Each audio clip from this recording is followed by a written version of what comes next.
फिर एक कंट्रोवर्सी, अभी जस्ट एक कंट्रोवर्सी खत्म नहीं हुई थी कि दूसरी कंट्रोवर्सी आके खड़ी होगी। अभी जस्ट हार्दिक पांड्या की कंट्रोवर्सी चल ही रही है कि ये काव्या मारन भी आ गई है इस कंट्रोवर्सी में शामिल होने के लिए।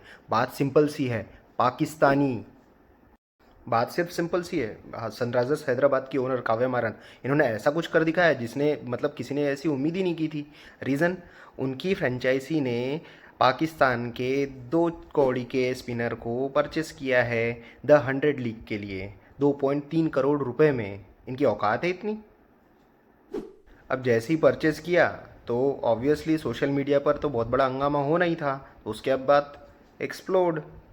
अब इसकी आयरनी समझिए कि क्या है, वाकई वहाँ पाकिस्तान की गवर्नमेंट अपने पाकिस्तानी क्रिकेटर्स पर फाइन लगा रही है 50 लाख रुपए दो, और यहाँ इंडिया के ओनर्स उनको 2.3 2.5 करोड़ रुपए दिए जा रहे हैं कि हाँ भाई हमसे लो पैसा, या हमारे देश के जो भी लोग टिकट खरीदते हैं उनके टैक्स का तो पैसा है, लो ले जाओ। बात सिर्फ सिंपल सी है, ये जो बड़े बड़े बिजनेसमैन हैं ये पैसा छापते हैं और उनके लिए आपके और मेरे इमोशन की कोई कीमत नहीं है।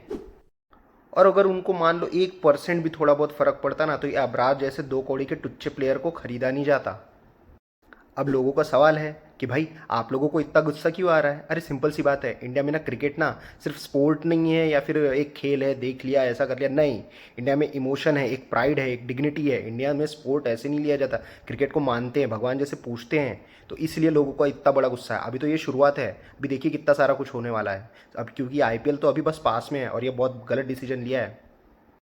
कुछ लोग बोल रहे हैं कि स्पोर्ट्स को पॉलिटिक्स और इन सब से दूर रखो। अरे कैसे रखेंगे भाई, कैसे रखेंगे। आप एक बात बताओ, जब वो हमारा जो भी अटैक होता है या टेररिस्ट अटैक होता है तो वो लोग चाय के कप दिखाते हैं, यूं यूं करते हैं, तब सब सही होता है? नहीं हो सकता है। इंडिया में कभी भी पॉलिटिक्स और स्पोर्ट अलग नहीं हो सकता, इंडिया में एक ही रहेगा। और जब बात पाकिस्तान और इंडिया की है ना, तो पॉलिटिक्स आएगी ही उसमें।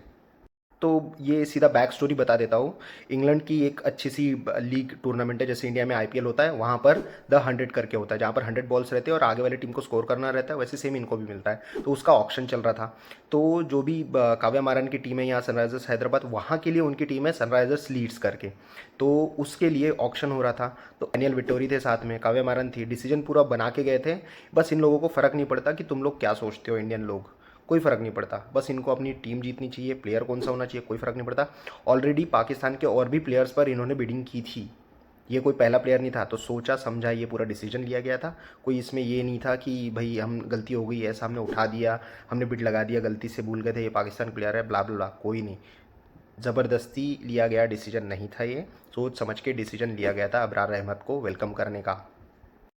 और इसके पहले की हिस्ट्री बता दें, 2009 के बाद से कोई भी पाकिस्तानी प्लेयर अपने इंडियन फ्रेंचाइजी के लिए कोई भी नहीं खेला है। मतलब आईपीएल में कोई भी पाकिस्तानी प्लेयर आज तक के 2009 के बाद में नहीं खेला गया है। तो वहाँ पर क्यों? क्योंकि फ्रेंचाइजी तो इंडियन ही है।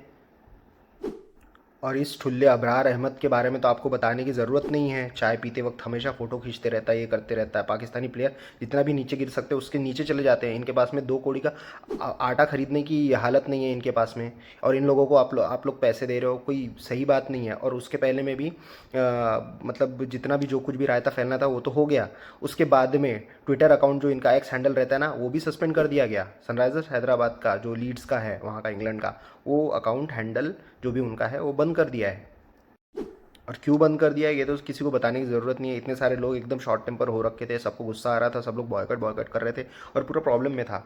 तो इस वजह से वो अकाउंट जो था उनका हैंडल वो सस्पेंड कर दिया गया। आप देखते हैं कब ओपन होता है। वो कहा कि फ्रेंचाइजी पैसा कैसे कमाता है, इंडियन फैन से जब टिकट बुक करते हैं, इंडियन ब्रांड से जो उनको स्पॉन्सरशिप देता है, ब्रॉडकास्टर से जो राइट्स खरीदते हैं, और जब पूरा इकोसिस्टम बनता है तब पाकिस्तानी लोग आते हैं और 2.3 करोड़ लेके जाते हैं क्योंकि हम खेलेंगे तुम्हारे लिए। ये कोई जस्टिफिकेशन नहीं है। और इसलिए आज एक सवाल सीधा बनता है, क्या सनराइज़र फ्रेंचाइजी को सिर्फ परफॉर्मेंस दिखती है या उन्हें इंडियन प्लेयर्स के, इंडियन लोगों के इमोशन भी दिखते हैं? क्योंकि अगर फैंस इमोशनली डिस्कनेक्ट हो गए ना, तो जो भी आपकी स्पॉन्सरशिप है और जो भी आपकी ब्रांड वैल्यू है सनराइज़र हैदराबाद की, वो ख़त्म हो जाएगी।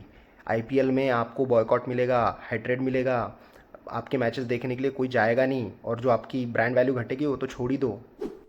तो ये पूरी स्टोरी ना सिर्फ एक स्पिनर की या पाकिस्तानी प्लेयर की नहीं है, ये स्टोरी है स्पोर्ट्समैनशिप की, बिजनेस की और एक नेशनल सेंटिमेंट की, जो दोनों आपस में क्लैश कर रहे हैं। अब डिसीजन आपके हाथ में है, आप डिसाइड करिए। और ये सिर्फ क्रिकेट की बात नहीं है, ये नेशनल इमोशन की बात है। तो कमेंट करके ज़रूर बताइए आपका इस पर क्या मत है, आपका इस पर क्या कहना है, प्लीज़ कमेंट।